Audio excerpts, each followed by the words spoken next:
everyone for being here. My name is Callie and I am the ECAC Communications Coordinator. This is just one of many of the monthly webinars that the ECAC is putting on. So we thank you for joining. Our next webinar will be Thursday, November 14th, once again at 2 p.m. Eastern, and we will unravel fraud in lead generation. And I will drop that registration link in the chat.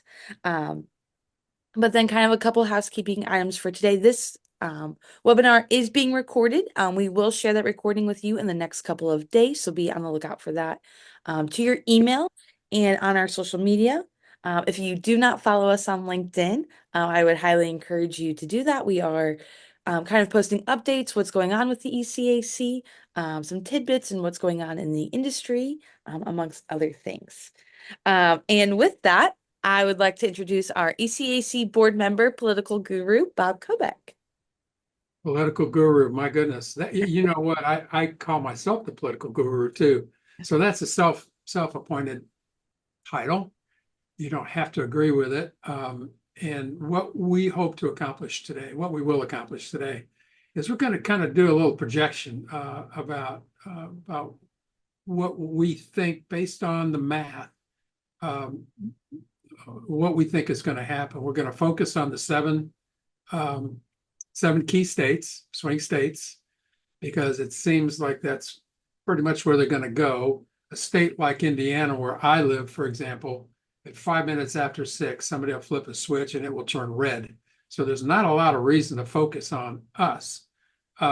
Jerry, we might spend a little time on Virginia because that's where you're from and it's purple. And I know it's not one of the 7 swings, but I think it's worth a minute or two because it's so purple. And then having said that, Jerry Kilgore is somebody that thankfully our friends at the American Resort Development Association, they're also member partners of the ECAC. They facilitated the introduction between us and Jerry Kilgore, who is was the Attorney General for the state of Virginia for many years. He is a friend of ARDA, and he runs the AG group for Coase and O'Connor, a law firm out of Richmond, Virginia, with offices all over the place, including Washington, D.C. Jerry is, if you may have heard, is attending a conference in Chicago of lobbyists. And so I bet, I can only figure you're getting an earful, my friend. Oh, absolutely. So, Callie, we could start with the first slide. And Jerry, I'm going to pretty much turn it over to you and sort of work with you and ask you a few, questions and prompts. So, Well, here you are. it is great to be with you all and great to be doing this webinar with you to talk about the election that's coming up in now 12 days. I know everyone will either be excited to see it come and we'll all be glad to see it's over. And it might be over. It might be over on election day. It might not be over till December. We shall see. But it's going to be an exciting time. And as always, there's a lot of talk these days about the popular vote, who's going to win the popular vote. And if you go back to 16 and 20, even though Trump was winning, Trump won in 16 and then lost in 20. I mean, he's not won the popular vote yet. And that's because we are totally based, we base the election of the president in the United States on the Electoral College, which then puts certain states in play, as Bob just mentioned. Indiana is probably not one of those states that will be in play for years to come. And if you go back to the year 2000, and Bob and I are political junkies and historians on the political side, it was Florida. It was always Florida and Ohio. And those were the states that were the big swing states back in 2000, and look where they are today. And on the converse, you had in 2000, Virginia was a solid state always for the Republicans, and a lot of things have changed. A lot of states have switched during that time, and you talk about Iowa as well, one of those states that was a bellwether state, and Iowa today is pretty much like Indiana, going to go red. But as we talk about the electoral vote on the next slide, we have to recognize that comparing the maps from 16, one slide back up would be right. Comparing the maps from 16 to 20, you'll see that the states that flipped in 20 to give Joe Biden the win over Donald Trump were Pennsylvania, Michigan, Wisconsin, sort of the Democrats were calling that the blue wall, right there, with a lot of the Midwest and working class voters, to Georgia and Arizona. Those were big flips. The Georgia Arizona flips were not the expected ones in the 2020 election, and certainly had all kinds of litigation that followed those particular states going from Trump to Biden. And we'll get into the amount of the popular vote that caused those states to flip in a few minutes. But we know today that we are focused on these same states again, and add in a Nevada that has gone for the Democrats in both the past two elections. But you're seeing some interesting trends in Nevada today with the Hispanic vote and the union voters in that particular state. So we will spend a little time talking about Nevada, mainly because they also have a Senate race that may or may not be close in Nevada. So we will talk about that as we go forward. And when we go to the next slide and talk about the Senate, and we're going to be talking about the presidential and the Senate races throughout this. We understand that the current map it's a 50-50 Senate, but the Democrats have control solely because they have the vice president. So she can break ties, and she has cast a lot of votes breaking those ties. We have a lot of tie votes in the Senate. And if you notice on the map here, and we tried to divide this map to show you where there are states with, one Democrat and one Republican senator, there's not a lot of split states left any longer. You have states like Montana, which may change this year. We'll get into that. You have states like West Virginia that has a may not, probably will definitely not be, it'll be a red state after the election this year. And then you have, Arizona and other states that have a split sort of, if you will, Senate. In Arizona, she went Sinema, as you recall, turned independent. She started caucuses with the Democrat, and that's almost the same thing that happened in West Virginia with Manchin going independent, but caucusing still with the Democrats. Didn't she take But her name off the ballot? yes, she's Cinema? She's not not on the even on the ballot. ballot. Yeah, and she's just not running again. So She's she not had here. toyed with running as an independent. That would have shaken that race up, I think. But I don't think she would have won because it's hard for an independent to win in this atmosphere, I should say. But the map this year for electing senators has just turned, it's just a horrible map for the Democrats. And I think every political analyst recognizes this. So if we go to the next slide, you can see that there's not a lot of the Republicans that are up for election this year are in safe districts. There likely are or solid are. You hear a lot of talk, and I'll just talk quickly about a couple that the Democrats seem to have their eyes on. Democrats are constantly talking about Ted Cruz in Texas and the polling that comes out of there. Uh, it's still most everybody believes Donald Trump will win Texas in a convincing fashion, say +5 or more. That will be more than enough of course, to make sure Ted Cruz is reelected to the Senate. So I don't see that one as a possibility for the Democrats to flip, and that's really the only one they talked about there had been some speculation about the Nebraska involvement. I talked about Nebraska when we spoke a few weeks ago, but she seems to be moving in the right direction, and she should be fine on election day. The pickups for the ones we'll spend our time on later, we'll be talking a lot about Montana and Ohio and West Virginia there in the middle and talking about where the majorities are going to go. But we'll spend some time. There are really none of the likely D's, lean D's that I mean the likely D and solid D's that are in trouble. We'll hit on some of the lean D's as we go through our conversation today because some of those races are tightening and there's been some changes by some of the reports out there that moves some of those from likely to lean and into toss-up category. Jerry, of those states that are, likely right now, for instance, I'm looking at Florida, Right. and abortion is on the ballot in Florida.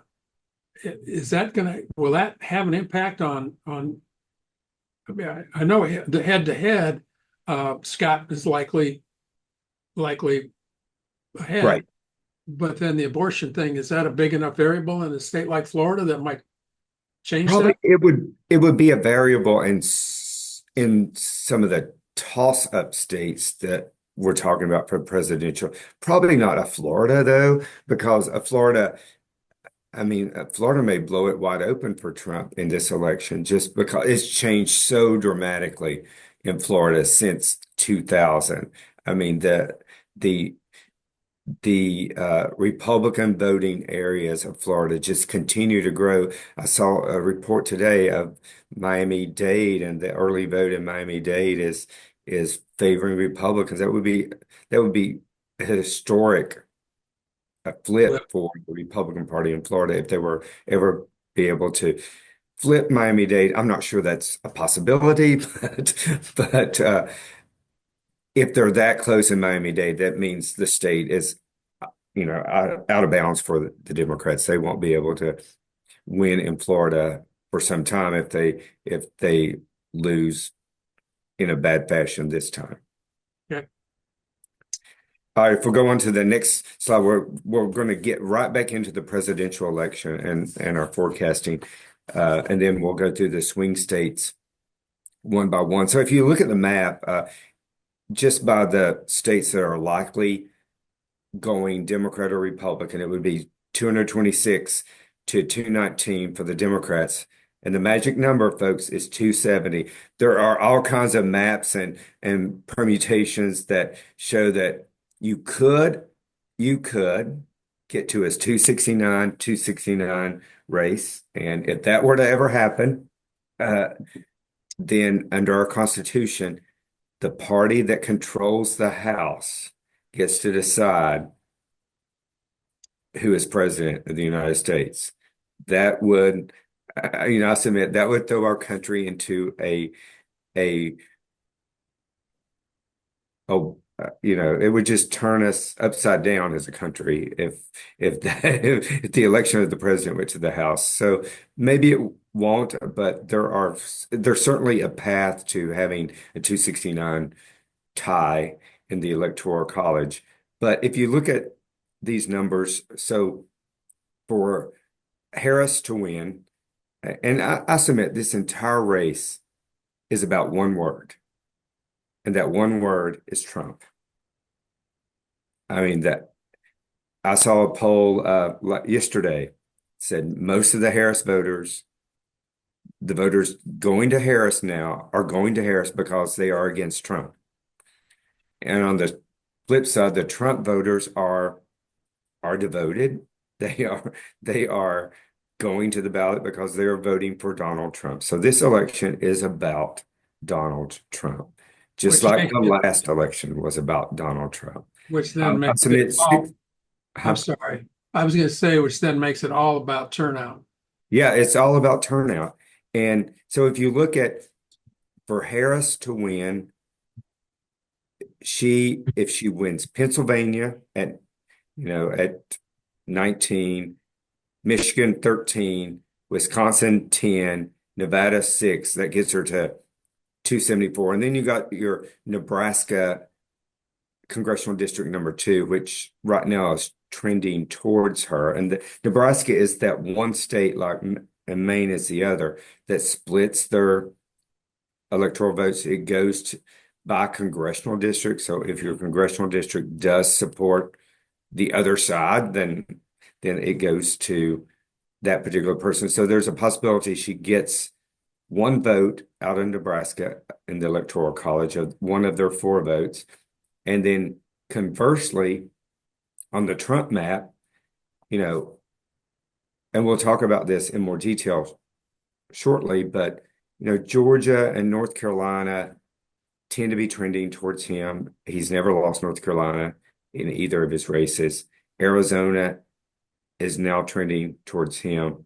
So if you add those in, that gets him to 262. And then that means he's got to go to get one of those.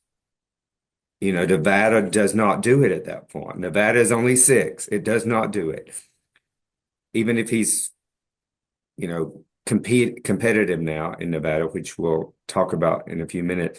So he has to win one of Pennsylvania, Michigan, or Wisconsin in that particular scenario. Maine is there. He's competitive in Maine too, which is everything basically north. If you know anything about Maine, it's everything, that district that's everything north of Portland.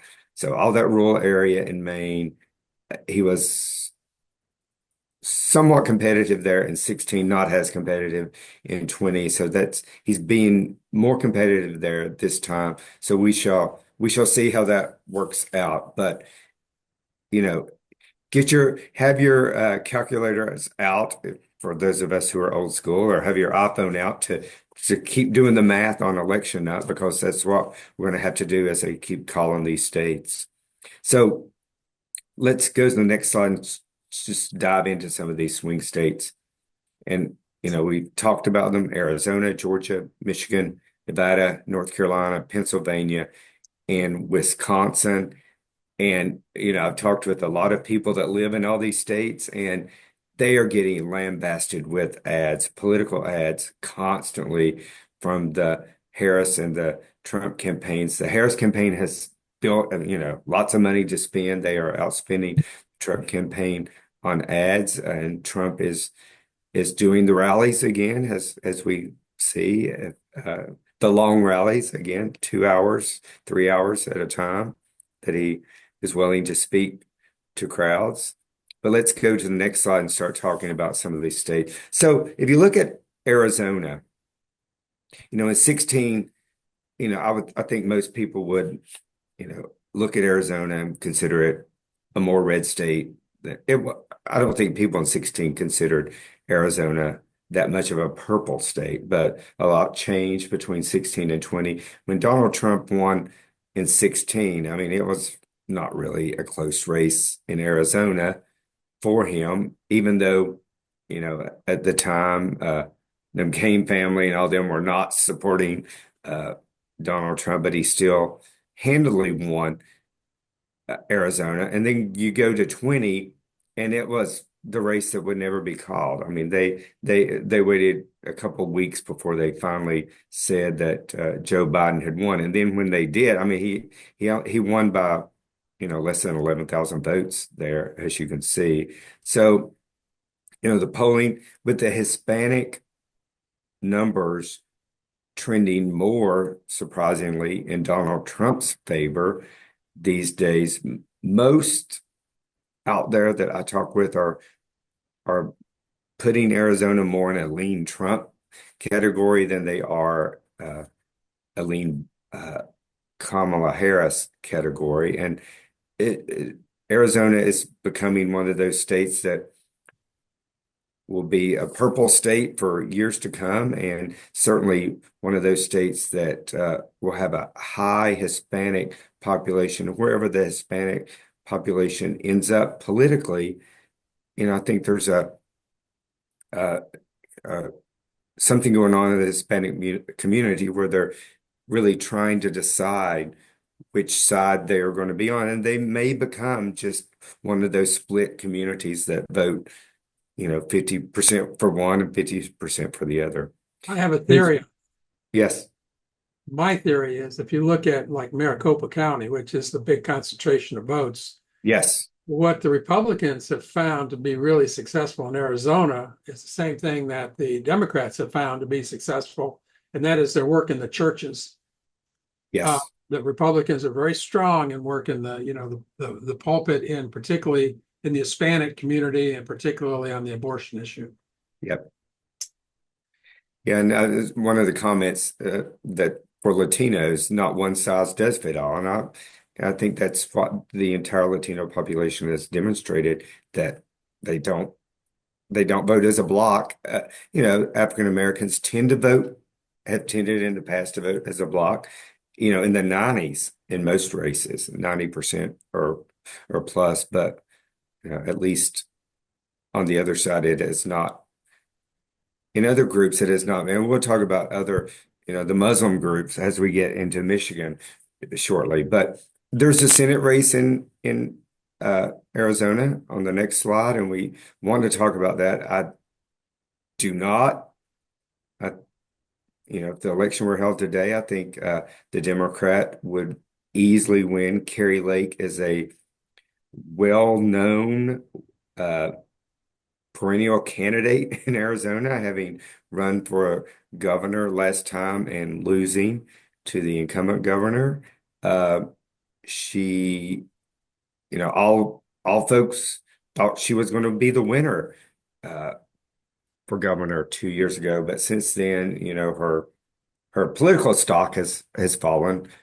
And she has not been polling well this rate, in spite of Donald Trump polling in a leading fashion in Arizona. It has not appeared to help Carrie Lake, and it looks like the Democrats will hold this seat. It's a hold. It's not a pickup for the Democrats, and I just don't see. Is it possible that she can bring him down? Could bring Trump down. Yes, I Or mean because I reverse mean, cocktails? admittedly, she is his handpicked candidate. There were others who were interested in running, more high profile. I know that National Republican Senatorial Committee really wanted the former governor to see to run, and just wasn't willing to do it. I mean, he would have been, the probably the shoo-in candidate if he had run, given how popular he was as governor. So if we could talk about the uh, Georgia, has been predicted on and off as becoming that very purple state. In 16, it wasn't so purple, and that uh, uh, Trump did win, handily. But then when you get to 20, this was also like Arizona, the race that kept flipping back and forth. Um, Most of us went to bed on election night thinking Donald Trump had that Georgia was going to be in his column. Woke up and found out that votes were still coming in the Atlanta area, and hence Biden won, but by about 12,000 votes. If you recall, Trump was having war with the incumbent governor and war with a lot of party officials, the Secretary of State and others in Georgia. At least it appears that Trump and the governor have made up. The governor is all out on the campaign trail. Georgia looks like today that it's trending in the Republican area. I mean, we've had elections since, the 22 election when uh, the Republicans were reelected. So I just think they've hit reset. The Republican Party has in Georgia. They are fully on board in early voting and participating in early voting, and their early voting numbers look better today. So I just that's why I put that one I sort of over in the Trump column I at the would just beginning. kind of add here that even seeing Georgia in here as a potential swing state is kind of twilight zone because 10 years ago you'd have never said that. You'd have No, never said you would have never seen that. Since no, Jimmy Carter won it in 76, we never saw it. would never saw it. That's right. That's right. So we're going to go on to Michigan, which is, you know, it's one of those crazy swing states as well. And it's one where the vote is always, I mean, when Trump won Michigan in 16, it was by like 11,000 votes. It was so tight. And then when Biden won it by over 100,000 votes. But the reason it remains in play is today in Michigan, you have a lot of the auto industry feels like the economy has collapsed on them.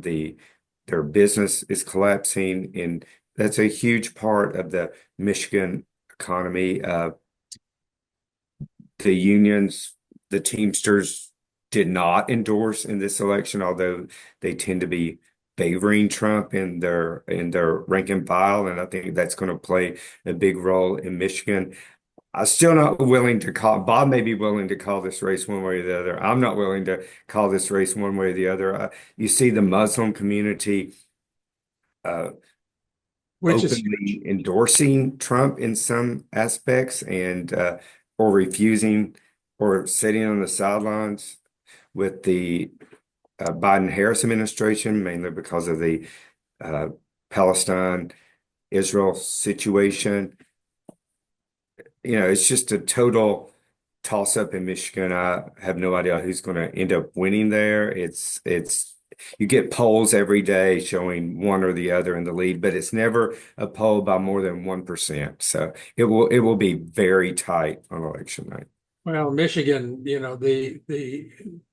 when the UAW came out strong. I mean, Fain was even a speaker at the National Convention, Democratic National Convention, and sorry, at the Democratic National Convention, and really full-throated endorsement. But it's kind of like the coach that doesn't have the locker room. That doesn't mean he's going to pull his rank and file in. Right. That's right. And union voters have bought into this populist mood of Donald Trump, and they like what he says. And we just seen from our earlier days in politics, Bob, we've seen this sort of each party has now grown in a different way. When I was running as a Republican, it was the business, the suburban business men and women party. That's where the Republicans got their base, but it's not that way anymore. It's the Democrats are winning the suburbs and the Republicans are going to the rural areas And and again, I blue think collar. that's the abortion issue. I think has a lot to do Yep. with And the some. blue collar voters are moving at rapid pace to the Republicans, and suburban women are moving rapidly towards the Democrats in every single election. That is about the abortion issue.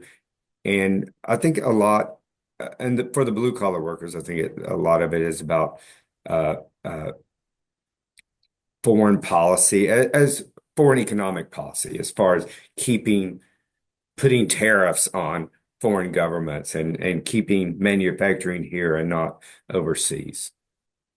They see him as fighting for them, and then the suburban women see her as fighting for them in the Democrat Party. So there is one of the open Senate races other than West Virginia is in Michigan. You have Slotkin versus Rogers, and uh, the average polling is there at roughly 3 to 4%.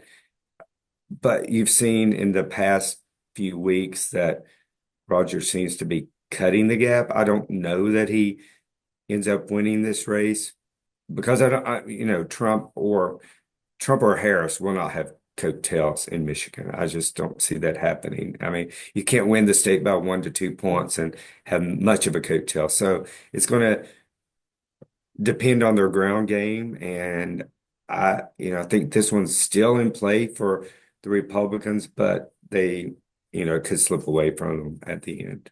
Well, if those numbers hold, um, Slatkin could end up helping Harris instead of Harris helping Slatkin. Right, right. I think she stopped appearing with Harris at events in Michigan to keep her numbers steady. Well, yeah, when we get to Pennsylvania, we could talk about that too. Yeah, we'll talk about that. We'll go to Nevada next, which it's gone for the Democrats in both the last elections, 16 and 20, although it was closer, it's close in 20. A lot more people tended to vote in 20. Uh, what we're seeing there this year is, with the Latino vote, the union vote, uh, Trump's no tax on tips pledge.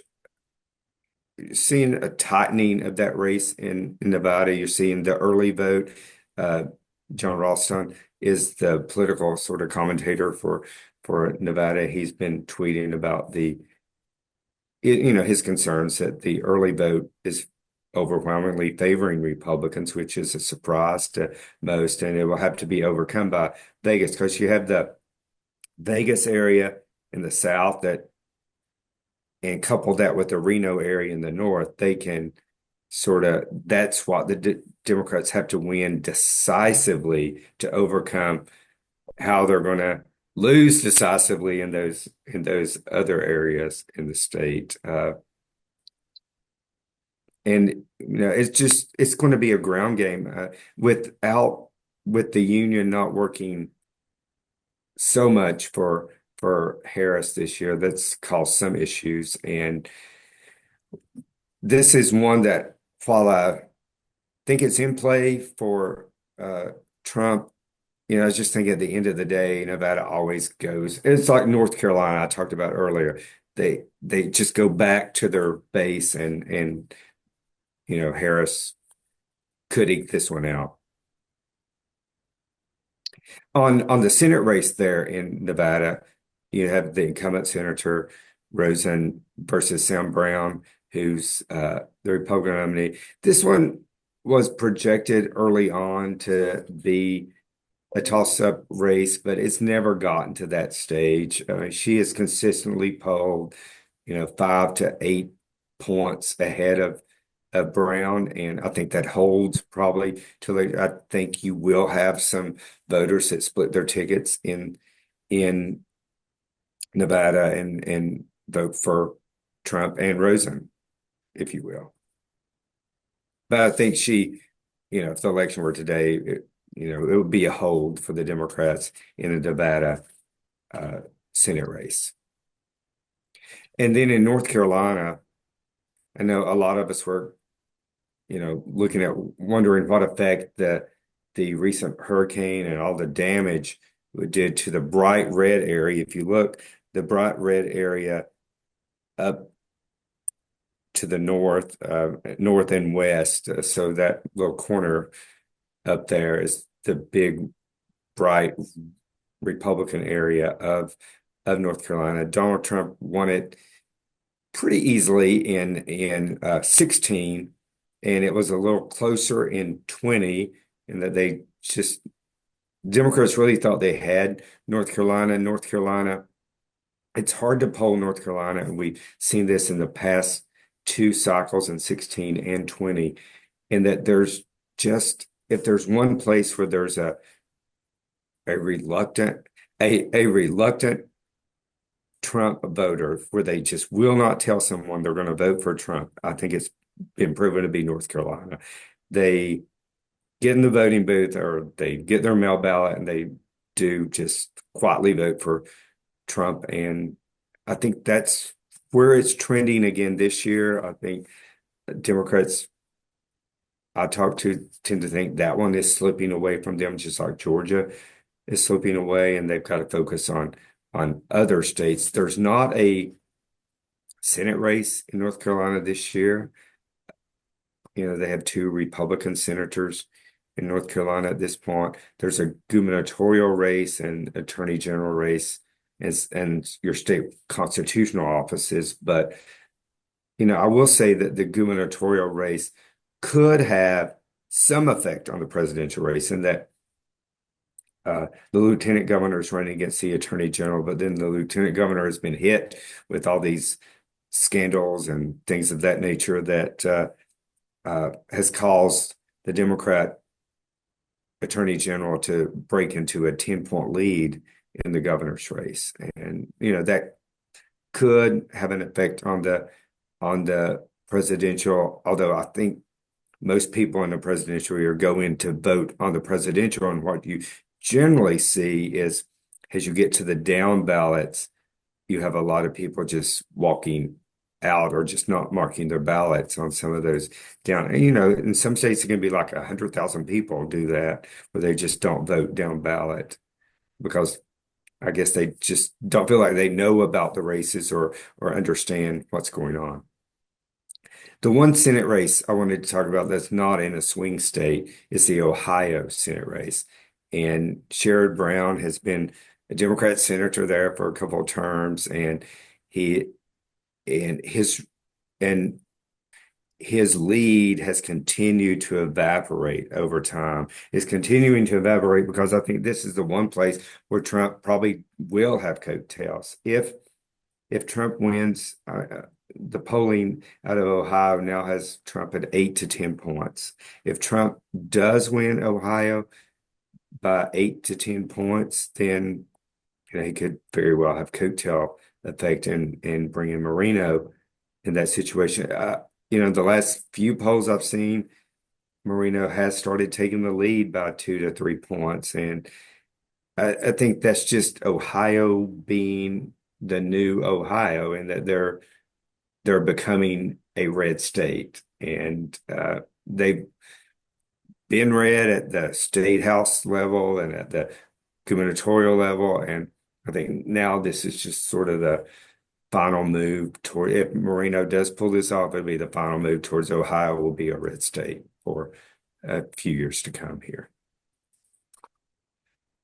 Pennsylvania is ground zero, I would say, for this entire election because, as Pennsylvania will be the canary in the coal mine on election night if we can figure out what the total vote is going to be. If Pennsylvania starts going for either Harris or Trump in a good manner on election night, we know what's going to happen then in Michigan and Wisconsin.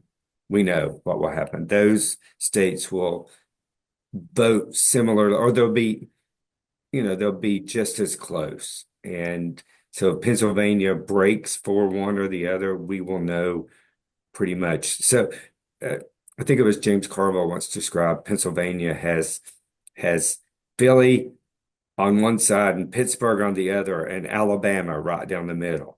That it's bright red right down the middle, and there's the Trump will try to run up the tally in the middle of the state, and if the vote comes out of Philly and Pittsburgh, it's hard to overcome that vote. I will say too that as a reminder, Pennsylvania does not count their ballots, their absentee and mail-in ballots, until after all of the day of votes are counted. So that's why last election, when we all went to bed, Trump was ahead, and when we woke up, he was a couple 100,000 votes behind. It's because Right. they count those ballots until the wee hours of the morning. And he ended up losing by, 70, 80,000. But he had only won the prior time by about the same amount. So it's a state that flips, 45,000 votes here or there makes a difference. You flip at 3 a.m. That's right. But, if you look at, the polling in Pennsylvania is very tight. You have polls every day showing each one of them winning. And you don't know which polls are going to be reliable. And uh, just because you're reliable in 20 doesn't mean you're going to be reliable in 24. And I'm not sure how accurately anyone is going to be able to poll in the future, and that folks don't answer. We don't have landlines, and folks do not answer calls from people they don't know on their cell phone. You just don't answer and you don't do it. And I'd be excited to get polled, but they don't poll people like Bob and me. I've never had, I don't know. I've never been asked. But the Senate race is going to be a hot one as well in Pennsylvania, which is, I mean, shocking for, I mean, Senator Casey is an old political family from Pennsylvania, and uh, has been senator for a long, long time there. And it's a tight race in this Senate race. McCormick, his challengers, is closing constantly, and some polls have him within 1 or 2 points. I still doubt that either presidential candidate is going to have coattails in Pennsylvania. It's people are going to vote for the Senate race based upon personality and probably not straight ticket. And I think that's why this race is going to be pivotal, not for the control of the Senate, because I think the Republicans have, as we talked about earlier, go into election night with two pickups, and we'll talk about another one in a second, and that gives them a majority because they won't lose others, and so the Republicans will have, I think, uh, will have control of the U.S. Senate Well, come January. recently, Casey has been running a campaign as a Republican light. I mean, he's kind of putting his arm around some of the things that Trump has said, and that not the QAnon radical stuff, but he's running it right now. His ads are Republican light. And Yeah, I, he is, and he's embracing some of the immigration policies and other yeah, policies of Donald Trump, and yeah, that, you know, others will say that shows what his internal polling is showing, what the issues, what voters care about. And I think, voters in Pennsylvania, I mean, abortion is not on the ballot in Pennsylvania has a ballot initiative or anything, but voters tend to care about in Pennsylvania the economy and immigration. I think abortion is a bigger issue in the suburbs of Pennsylvania, and we're just going to have to see what pans out in Pennsylvania uh, early on. And Pennsylvania may be a state where at midnight we still don't know what it's going to do, and we may be then looking at a Wisconsin and a Michigan to see what they're doing, and maybe that's going to take place back in Pennsylvania when they get all the votes counted. right. And then Wisconsin, uh, another state that, is 20,000 votes one way or the other. And that's what has happened in Wisconsin in the past two elections. Donald Trump won it by that amount in 16 and lost it by that amount in 20. And that was another state where he was comfortably ahead. And then they started counting all the mail-in ballots overnight and woke up to, well, it was too close to call, and it remained too close to call for quite some time.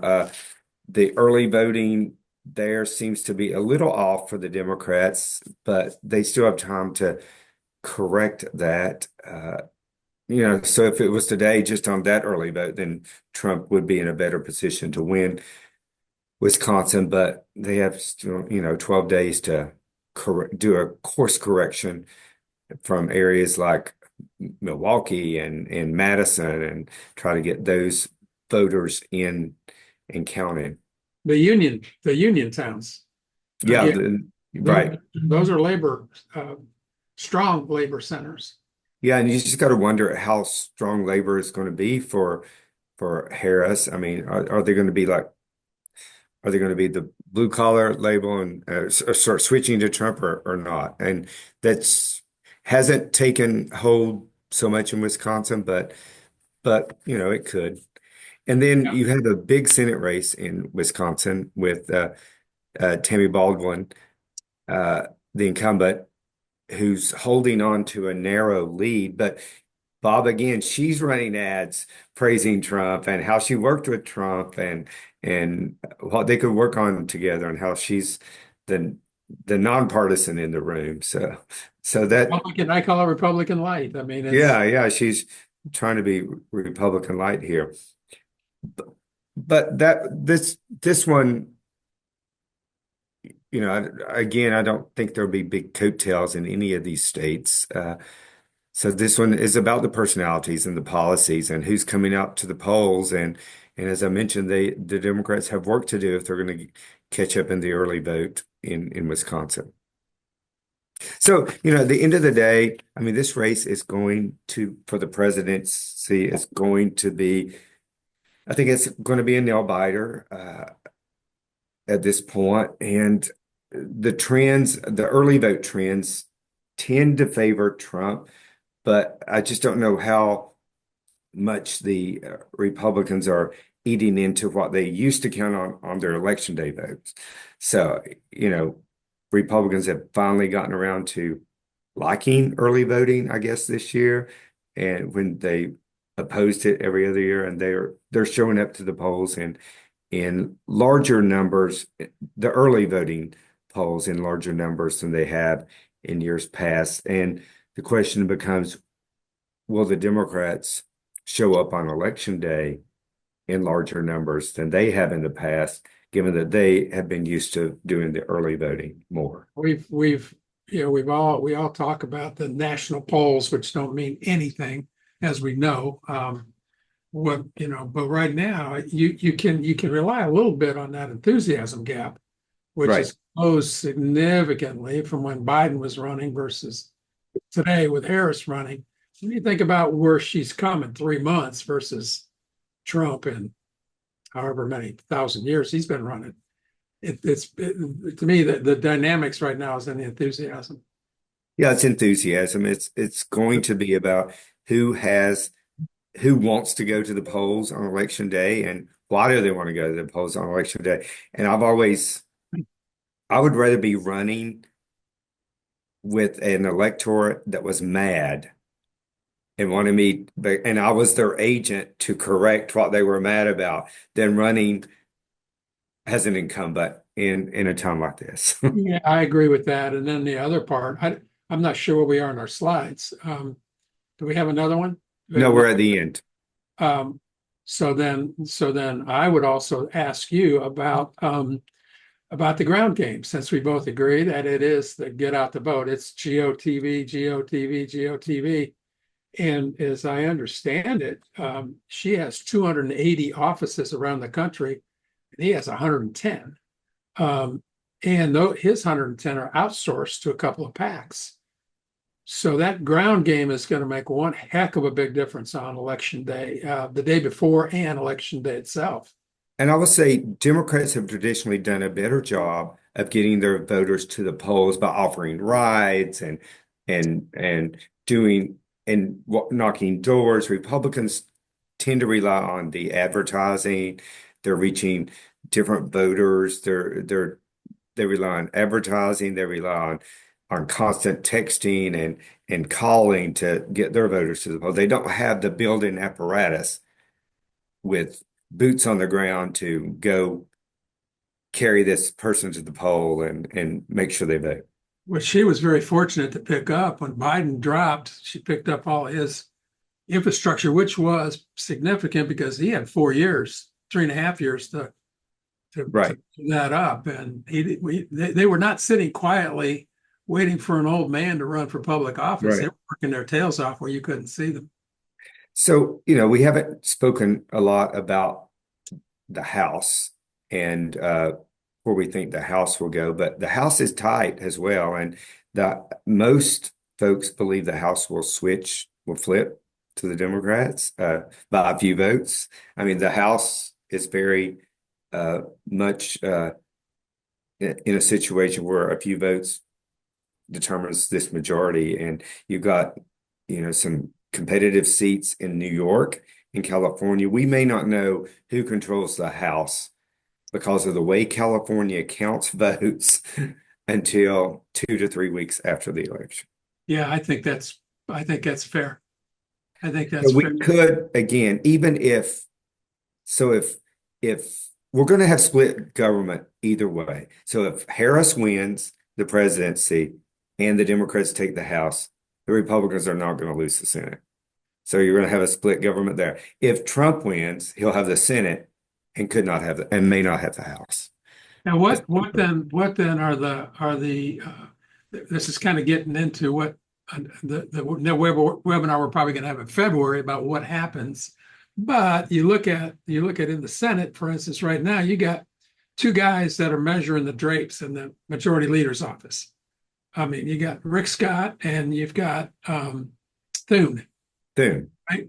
So one of those guys, Thune, seems that he could get a little more reasonable, where Rick Scott seems to be he's a little bit farther to the right, hardcore, farther to the right. So I think that is going to make a big difference on the governance. And so while we're probably going to have gridlock, it may not be as bad. Right. And it depends. And you got to remember that you will always have Collins and Murkowski in the Republican caucus. And so that's 2 votes. So if they just barely get to 51 or 52, then they still have to work with them or it goes back to 50-50. Yep. Yep.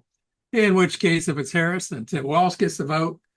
If it's Trump, then Vance gets the vote. So it's going to be Right. fast. You know, I'm really just kind of put a bow on this. I'm really grateful that you would take your time to visit with us. As Callie mentioned, the recording is going to be available on our LinkedIn site, and happy to send it. I'm sure that we'll just send it over to you so that you can use it for your archives.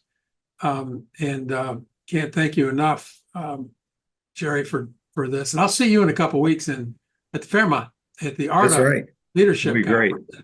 Yeah, thanks again to Sam DuPoy and ARDA, the ARDA Rock for helping facilitate this. It's been great. I've had fun. Oh, it's been great. Let's do Good this discussion. again.